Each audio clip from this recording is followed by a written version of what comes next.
السلام علیکم ورحمۃ اللہ وبرکاتہ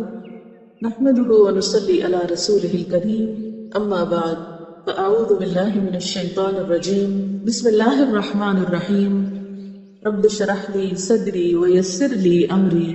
واحلل عقدۃ من لسانی يفقهوا قولی عن عبد الله بن مسعود قال سألت رسول الله صلی اللہ علیہ وسلم أي العمل افضل قال الصلاة لوقتها رواہ مسلم۔ سیدنا عبداللہ ابن مسعود رضی اللہ تعالی عنہ سے روایت ہے کہ میں نے رسول اللہ صلی اللہ علیہ وسلم سے پوچھا کون سا عمل سب سے زیادہ فضیلت والا ہے؟ آپ صلی اللہ علیہ وسلم نے فرمایا نماز کا اپنے وقت پر پڑھنا۔ صحابہ کرام جن کے اندر نیکی کے کاموں میں آگے بڑھنے کا ایک شوق تھا، سبقت کی ایک خواہش تھی، وہ اللہ کے رسول صلی اللہ علیہ وسلم سے ایسے سوالات کیا کرتے تھے کہ جن کے ذریعے انہیں معلوم ہو سکے کہ وہ زیادہ سے زیادہ بھلائی کے کام، نیکی کے کام کیسے کر سکتے ہیں۔ انہی سوالوں میں سے ایک سوال اس بارے میں تھا کہ سب سے افضل کام کون سا ہے، سب سے بہترین کام کون سا ہے؟ تو آپ صلی اللہ علیہ وسلم نے فرمایا نماز کا اپنے وقت پر پڑھنا۔ ہم سب جانتے ہیں کہ نماز ایمان کی پہچان ہے۔ انسان جب لا الہ الا اللہ پڑھتا ہے، اپنے رب پر ایمان لاتا ہے، تو اس کا اقرار نہ صرف یہ کہ اپنی زبان سے کرتا ہے بلکہ اس کا عمل اس کی تصدیق بھی کرتا ہے۔ ایمان کی تصدیق کرنے والے اعمال میں سے ایک عمل نماز پڑھنا ہے۔ نماز بذات خود ایک بہترین کام ہے، لیکن وہ نماز جو اپنے وقت پر پڑھی جائے وہ سب سے افضل عمل قرار پاتی ہے۔ ایک حدیث میں آتا ہے، حضرت عائشہ رضی اللہ تعالی عنہا روایت کرتی ہیں کہ آپ صلی اللہ علیہ وسلم نے کوئی نماز اس کے آخری وقت میں نہیں پڑھی یہاں تک کہ اللہ نے آپ کو وفات دے دی۔ یعنی آپ صلی اللہ علیہ وسلم کا اپنا ذاتی طرز عمل کیا تھا کہ آپ نماز کو ہمیشہ اول وقت پر ادا کیا کرتے تھے۔ پھر اسی طرح ہم دیکھتے ہیں کہ نماز کو تاخیر سے ادا کرنا منافقت کی علامت ہے۔ قرآن پاک میں اللہ تعالیٰ فرماتے ہیں منافقین کے بارے میں وَإِذَا قَامُوا إِلَى الصَّلَاةِ قَامُوا كُسَالَىٰ، جب وہ نماز کے لیے کھڑے ہوتے ہیں تو سستی کے مارے، اور سستی میں تاخیر بھی شامل ہے۔ یراؤن الناس، لوگوں کو دکھانے کے لیے، یعنی دکھاوا کرتے ہیں۔ ولا یذکرون اللہ الا قلیلا، اور اللہ کو یاد نہیں کرتے مگر بہت تھوڑا، کیونکہ جب آپ نماز دیر سے شروع کریں گے تو لازمی طور پر کوئی جلدی جلدی پڑھیں گے، اور جب آپ کو نماز میں جلدی ہوگی تو پھر خشوع خضوع تو پیدا ہو نہیں سکتا، اور اگر نماز میں خشوع نہ ہو تو انسان صحیح معنوں میں اللہ تعالیٰ کا قرب بھی محسوس نہیں کرتا، اس میں پھر اللہ کی یاد کا حصہ بہت کم رہ جاتا ہے۔ منافقت کی علامت ہے کہ انسان نماز میں تاخیر کرے اور سستی کے مارے پڑھے، یعنی نماز پڑھنے کے لیے اس کے اندر کوئی امنگ ہی نہ ہو، شوق ہی نہ ہو۔ حالانکہ نماز کیا ہے؟ اللہ سے ملاقات کا ایک ذریعہ ہے، اللہ تعالیٰ سے اپنے تعلق کی تجدید ہے، اپنے گناہوں کی معافی ہے، اپنی بھلائی کی دعائیں ہیں، دنیا اور آخرت کی خیر اور برکت کے لیے اللہ تعالیٰ سے ایک دعا ہے۔ اس کی وضاحت ایک حدیث میں کرتی ہے، آپ صلی اللہ علیہ وسلم نے فرمایا منافق کی نماز اثر یہ ہے کہ وہ بیٹھا آفتاب کے زرد ہونے کا انتظار کرتا ہے، یعنی دھوپ پیلی پڑنے کا، یہاں تک کہ جب وہ زرد ہو جاتا ہے تو وہ نماز کے لیے کھڑا ہو جاتا ہے اور 4 ٹھوکے مارتا ہے، اور اس میں اللہ کو یاد نہیں کرتا مگر بہت تھوڑا، یعنی پہلے اول وقت میں نماز نہیں پڑھتا، لیکن جب بہت تھوڑا وقت رہ جاتا ہے تو نماز کے لیے اٹھتا ہے۔ منافق کا یہ طرز عمل اس بات کی علامت ہے کہ اس کے دل میں اللہ کا خوف نہیں، اللہ کی محبت نہیں، وہ دل تقویٰ سے خالی ہے، کیونکہ ہو نہیں سکتا کہ جس دل میں اللہ کی محبت ہو، جس دل میں اللہ سے ملاقات کا شوق ہو، پھر وہ دل نماز کی طرف راغب نہ ہو۔ پھر اسی طرح حضرت عبداللہ بن مسعود رضی اللہ تعالی عنہ سے روایت ہے کہ رسول اللہ صلی اللہ علیہ وسلم ایک روز اپنے صحابہ کے پاس سے گزرے تو پوچھا کیا تم جانتے ہو تمہارے رب نے کیا کہا ہے؟ صحابہ کرام نے 3 مرتبہ عرض کی اللہ اور اس کا رسول صلی اللہ علیہ وسلم بہتر جانتے ہیں۔ آپ نے فرمایا اللہ تعالیٰ کہتا ہے میری عزت اور جلال کی قسم، جو شخص وقت پر نماز ادا کرے گا میں اسے جنت میں داخل کروں گا، اور جس نے وقت پر نماز ادا نہ کی اسے چاہوں گا تو اپنی رحمت سے معاف کر دوں گا، اور چاہوں گا تو عذاب دوں گا۔ تو اس سے پتہ چلتا ہے کہ انسان کی بخشش کا دار و مدار بھی اس پر ہے کہ انسان اپنے فرائض کی ادائیگی میں کتنا کانشیس ہے، یا اس کا کتنا لحاظ اور پاس رکھتا ہے۔ آپ دیکھیے کہ ہمارے تمام اعمال ہمارے شخصیت کے آئینہ دار ہوتے ہیں، اسی لیے ہم دیکھتے ہیں کہ آپ صلی اللہ علیہ وسلم نے ایک اور حدیث میں فرمایا، عن ابی سعید الخدری ان رسول اللہ صلی اللہ علیہ وسلم رأى في اصحابه تأخرا فقال لهم تقدموا فأتموا بي وليأتم بكم من بعدكم لا يزال قوم يتأخرون حتى يؤخرهم الله رواہ مسلم۔ سیدنا ابو سعید خدری رضی اللہ تعالی عنہ سے روایت ہے، بے شک رسول اللہ صلی اللہ علیہ وسلم نے اپنے اصحاب میں پیچھے رہنا دیکھا تو آپ صلی اللہ علیہ وسلم نے ان سے فرمایا، آگے بڑھو اور میری اقتدا کرو، اور جو تمہارے بعد کے لوگ ہیں وہ تمہاری اقتدا کریں۔ کچھ لوگ برابر پیچھے ہٹتے رہتے ہیں یہاں تک کہ اللہ تعالیٰ ان کو پیچھے ہی کر دیتا ہے۔ تو اس حدیث سے بھی ہمیں یہ پتہ چلتا ہے کہ اگر کوئی انسان کسی عمل میں سستی کرتا ہے تو وہ سستی اگر ایک سے زیادہ مرتبہ ہوتی ہے تو انسان کی عادت بننے لگتی ہے، اور پھر آہستہ آہستہ انسان نیکی کے کام میں پیچھے ہٹتے ہٹتے پیچھے ہی رہ جاتا ہے۔ رسول اللہ صلی اللہ علیہ وسلم چونکہ صحابہ کرام کا تزکیہ کرتے، آپ کو کتاب و حکمت کی تعلیم دیتے تھے، اس لیے آپ صلی اللہ علیہ وسلم اپنے ساتھیوں میں کوئی بھی ایسی چیز دیکھنا پسند نہ فرماتے کہ جو ان کی شان میں کمی کرنے والی ہو، لہذا جس موقع پر جہاں کوئی بھی کمی آپ پاتے فوراً اس کی اصلاح فرماتے۔ یہاں پر بھی ہم دیکھتے ہیں کہ آپ صلی اللہ علیہ وسلم نماز میں لوگوں کا جائزہ لیتے کہ کون وقت پر پہنچا ہے، کون دیر سے آیا ہے، کون اگلی صف میں کھڑا ہے، اور اس بارے میں بھی احادیث ملتی ہیں کہ اگلی صف میں کھڑے ہونے والوں کا اجر و ثواب زیادہ ہے بنسبت ان کے جو بعد میں آئیں اور پچھلی صفوں میں ہوں۔ تو آپ صلی اللہ علیہ وسلم محض تعلیم ہی نہیں دیا کرتے تھے بلکہ اپنے صحابہ کرام کے طرز عمل کو بغور دیکھا بھی کرتے تھے، اور اس میں آپ نے کچھ محسوس کیا کہ کچھ لوگ روزانہ ہی تاخیر سے آ رہے ہیں، تو اس پر آپ نے کسی کا نام لے کر نہیں فرمایا بلکہ ایک عمومی انداز میں آپ نے نصیحت فرمائی، جو آپ کا ایک خاص طریقہ تھا کہ جب بھی کچھ افراد کے اندر کوئی غلطی دیکھتے تو اس کا ذکر عمومی انداز میں کرتے تاکہ وہ لوگ بھی سمجھ جائیں جن کی غلطی ہے اور وہ بھی سمجھ جائیں جن کی غلطی نہیں، لیکن آئندہ کے لیے وہ اس چیز کو اپنے سے دور ہی رکھیں۔ بہرحال جب آپ نے یہ ملاحظہ فرمایا کہ کچھ لوگ تاخیر کرتے ہیں اور نماز میں پچھلی صفوں میں کھڑے ہوتے ہیں تو آپ صلی اللہ علیہ وسلم نے اس موقع پر فرمایا کہ ایسے لوگ جو پیچھے رہتے ہیں اللہ ان کو پھر پیچھے ہی کر دے گا۔ یا پیچھے کرنے سے مراد کیا ہے کہ پھر ان کے اجر و ثواب میں کمی ہوگی، پھر وہ اس بلند مقام تک نہ پہنچ سکیں گے۔ اور ایسے کہنے کا مقصد دراصل یہ تھا کہ لوگوں کے اندر آگے بڑھنے کا شوق پیدا ہو، جیسا کہ ہم قرآن پاک میں بھی دیکھتے ہیں، اللہ تعالیٰ فرماتے ہیں فَاسْتَبِقُوا الْخَيْرَاتِ، نیکی کے کاموں میں بھلائیوں میں سبقت کرو، آگے بڑھو، دوڑ لگاؤ، وَفِرُّوا إِلَى اللَّهِ، اللہ کی طرف دوڑو۔ یعنی انسان ہمیشہ زندگی میں کچھ چیزوں کی طرف دوڑتا ہے اور کچھ چیزوں سے بے نیازی برتتا ہے، تو دین اسلام میں خیر اور بھلائی کی طرف بڑھنے کی طرف لوگوں کو ہمیشہ راغب کیا گیا اور برائیوں سے رکنے کے لیے کہا گیا۔ تو فاستبقوا الخیرات میں ہم دیکھتے ہیں کہ جو لوگ دین اسلام میں سبقت لے گئے اور نیکی کے کاموں میں ہمیشہ آگے رہے، ان کے لیے آخرت میں بھی بلند درجوں کا وعدہ ہے۔ اللہ تعالیٰ فرماتے ہیں فالسابقون السابقون اولئک المقربون، یہ سبقت کرنے والے تو پھر سبقت کرنے والے ہیں، یہی مقرب لوگ ہیں، یعنی قیامت کے دن اللہ تعالیٰ کے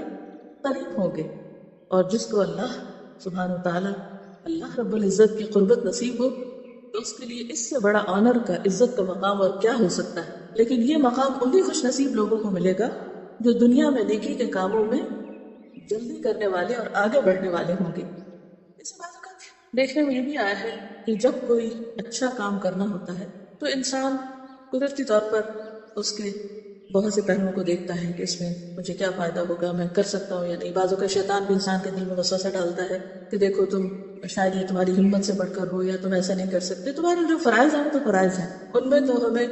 سوچنے کی ضرورت نہیں ہے۔ لیکن کچھ کام ایسے بھی ہو سکتے ہیں جو نفل کے درجے میں ہوں اور انسان کے لیے ان کو کرنے کی پابندی نہ ہو، تو بھی انسان یہ نہ دیکھے کہ اور کوئی کر رہا ہے یا نہیں کر رہا یا کتنے لوگ باقی رہ گئے کرنے والے۔ جس شخص کے سامنے نیکی کا جو موقع آئے وہ اس کو اویل کرے، اس سے فائدہ اٹھائے اور سبقت کرے اور آگے بڑھ جائے، کیونکہ انسان کو نہیں معلوم کہ وہ کتنے دن کے لیے اس دنیا میں ہے اور کتنا موقع اس کے پاس باقی ہے نیکی کے کام کرنے کا۔ اور اگر کسی کو ایک لمبی عمر بھی ملتی ہے۔ تو آپ دیکھیے کہ بچپن کی زندگی ویسے ہی شعور کی زندگی نہیں ہوتی، اس میں انسان کچھ بہت زیادہ کام نہیں کر سکتا۔ بڑھاپے میں انسان کا شوق کتنا بھی زیادہ ہو لیکن عموماً جسم ساتھ نہیں دیتا، جسمانی صلاحیتیں کم ہو جاتی ہیں اور جوانی کا وقت ویسے ہی مختصر ہو جاتا ہے۔ تو ایسے میں انسان کو جب بھی نیکی کا موقع ملے اور اس کے پاس اس کام کی کرنے کی استطاعت ہو تو فوراً آگے بڑھ جانا چاہیے۔ اللہ تعالیٰ کا وعدہ ہے کہ جو شخص میری طرف ایک بالشت آئے گا میں اس کی طرف ایک ہاتھ بڑھوں گا، جو چل کر میری طرف آئے گا میں دوڑ کر اس کی طرف آؤں گا۔ اللہ کی رحمت محسنین کے بہت قریب ہے، ان رحمت اللہ قریب من المحسنین، لیکن یہ اسی وقت ہو سکتا ہے کہ جب ہم صرف فرائض ہی کے ادا کرنے والے نہ ہوں، یا یہ کہ صرف خانہ پوری کرنے والے ہوں، نہیں، نیکی کے کاموں میں دوڑنے والے، سبقت کرنے والے اور آگے بڑھنے والے ہوں، تو پھر اللہ تعالیٰ کی رحمت بھی اسی طرح انسان کے لیے آگے بڑھے گی۔ اسی طرح ایک اور روایت میں آتا ہے، ایک مرتبہ رسول اللہ صلی اللہ علیہ وسلم ایک مجلس میں تھے تو 3 لوگ آپ کے پاس آئے۔ ایک نے مجلس کے اگلے حصے میں جگہ پائی، وہاں بیٹھ گیا، دوسرا پیچھے بیٹھ گیا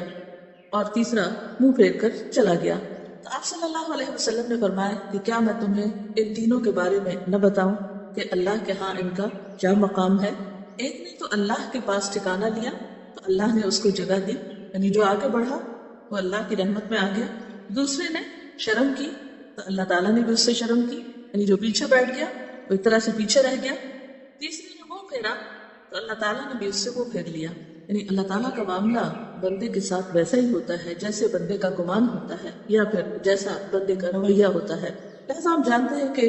عمر کا وقفہ اور عمر کی مہلت بہت کم ہے، لہٰذا نیکی کے جو بھی مواقع ہمارے سامنے آئے ان سے بھرپور فائدہ اٹھانا چاہیے۔ ایک اور روایت میں آتا ہے، حضرت ابو ہریرہ سے روایت ہے، رسول اللہ صلی اللہ علیہ وسلم نے فرمایا 7 چیزوں سے پہلے نیک اعمال میں جلدی کرو۔ کیا تمہیں ایسے فقر کا انتظار ہے جو بھلا دینے والا ہے، یا ایسی تونگری کا جو تمہیں حد سے زیادہ تجاوز کر دینے والا بنانے والی ہے، یا ایسی بیماری کا جو بگاڑ دینے والی ہے، یا ایسے بڑھاپے کا جو عقل اور ہوش کو زائل کر دینے والا ہے، یا ایسی موت کا جو نہایت تیزی سے اپنا کام تمام کر دینے والی ہے، یا دجال کا جو ہر اس غائب برائی سے بدتر ہے جس کا انتظار کیا جائے، یا قیامت کا، بس قیامت تو نہایت ہولناک اور نہایت تلخ تر ہے۔ یعنی انسان کو کل کا پتہ نہیں، کل کی خبر نہیں کہ اس کے پاس کتنا وقت باقی ہے، لہذا جو مہلت آج ملی ہوئی ہے اس سے زیادہ فائدہ اٹھایا جائے اور نیکیوں میں سبقت کی جائے، کیونکہ نیک لوگ جو نیکی میں آگے ہوں گے وہ قیامت کے دن بھی آگے ہوں گے، اللہ تعالیٰ کے مقرب ہوں گے۔ اور اللہ تعالیٰ کی طرف سے ہم سب کے لیے ایک پیغام بھی ہے، سارعوا الی مغفرۃ من ربکم وجنۃ عرضها السماوات والارض اعدت للمتقین، جلدی کرو، دوڑو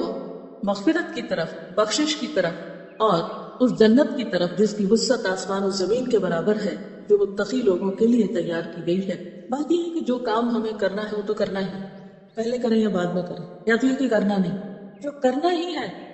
تو کیوں نہ اس وقت پر کر لیا جائے جب کرنا زیادہ فائدہ مند ہے۔ کوئی بھی کام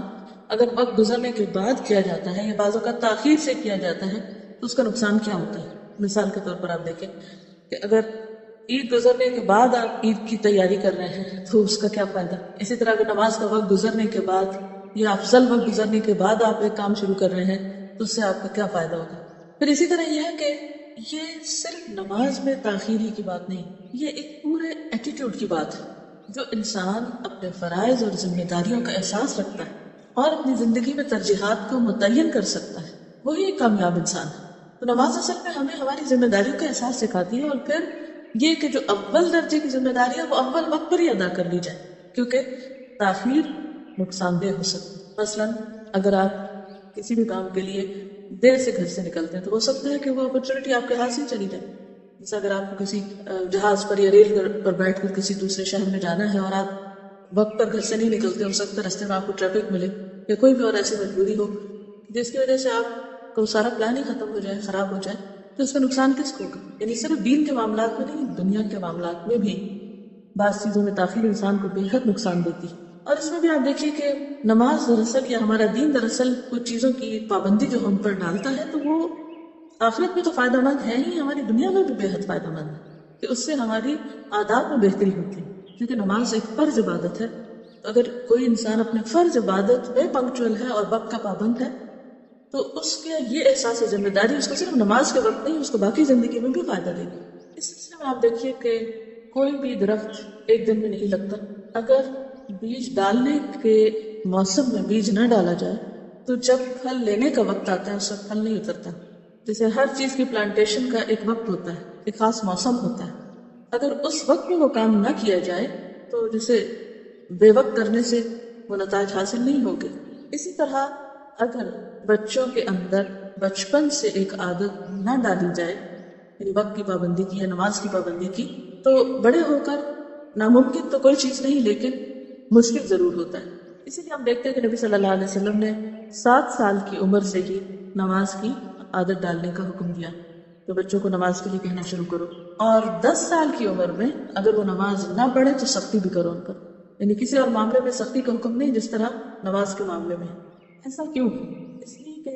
7 سال کی عمر اگرچہ ایک بچپنے کی عمر ہے۔ اب دوسری طرف ایک اور حدیث میں بھی آتا ہے کہ رفع القلم عن ثلاث، 3 لوگوں سے قلم اٹھا لیا گیا ہے، یعنی ان کے اعمال نامے نہیں لکھے جاتے، جن میں سے ایک بچہ ہے جو کہ ابھی چھوٹا ہے اور اس نامہ اعمال ابھی تیار نہیں ہو رہا، لیکن اس کے باوجود جبکہ نامہ اعمال ابھی نہیں تیار ہو رہا اور اس پر فرض ہے ہی نہیں نماز، پھر بھی کیا حکم ہے کہ اسے نماز پڑھنا سکھاؤ یا اس کو نماز کی عادت ڈالو۔ 3 سال تک اسے مہلت دی گئی، یعنی 10 سال کی عمر تک۔ 10 سال میں بھی نماز فرض نہیں ہوتی، نماز تو بلوغت پر فرض ہوتی۔ ہاں اگر 10 سال کا کوئی بچہ یعنی بچی بالغ ہو جاتی تو پھر الگ بات ہے۔ تو اس سے پتہ یہ چلتا ہے کہ کوئی ایسی ٹیمپریری یا وقتی یا آسان ٹپ نہیں ہے کہ جس سے جوان ہونے کے بعد کوئی شخص جلد نماز کا عادی ہو جائے۔ اس کی تیاری شروع سے کرنی ہوگی۔ ہاں بڑے ہو کر بھی فرض تو فرض ہے، اسے چھوڑا نہیں جا سکتا۔ ایسے میں جو چیز بہت مددگار ہوتی ہے وہ یہ کہ دوسرے کو عملی طور پر مدد دینا نماز کے اوقات میں۔ مثلا ہم بچوں سے یہ نہ کہیں کہ جاؤ نماز پڑھو یا اٹھو نماز پڑھو، ہم یہ کہیں کہ آئے نماز پڑھتے ہیں، ان کو ساتھ لے کر چلیں، ساتھ نماز کے اوقات میں کھڑا کریں، ان کو کمپنی دیں، اور آپ دیکھیں گے کہ اس سپورٹ سے بھی ان کے لیے کام کرنا آسان ہو جائے گا، اور اس کے ساتھ ساتھ ان کے لیے دعا بھی کریں کہ کہیں دعا بہرحال فائدہ دے۔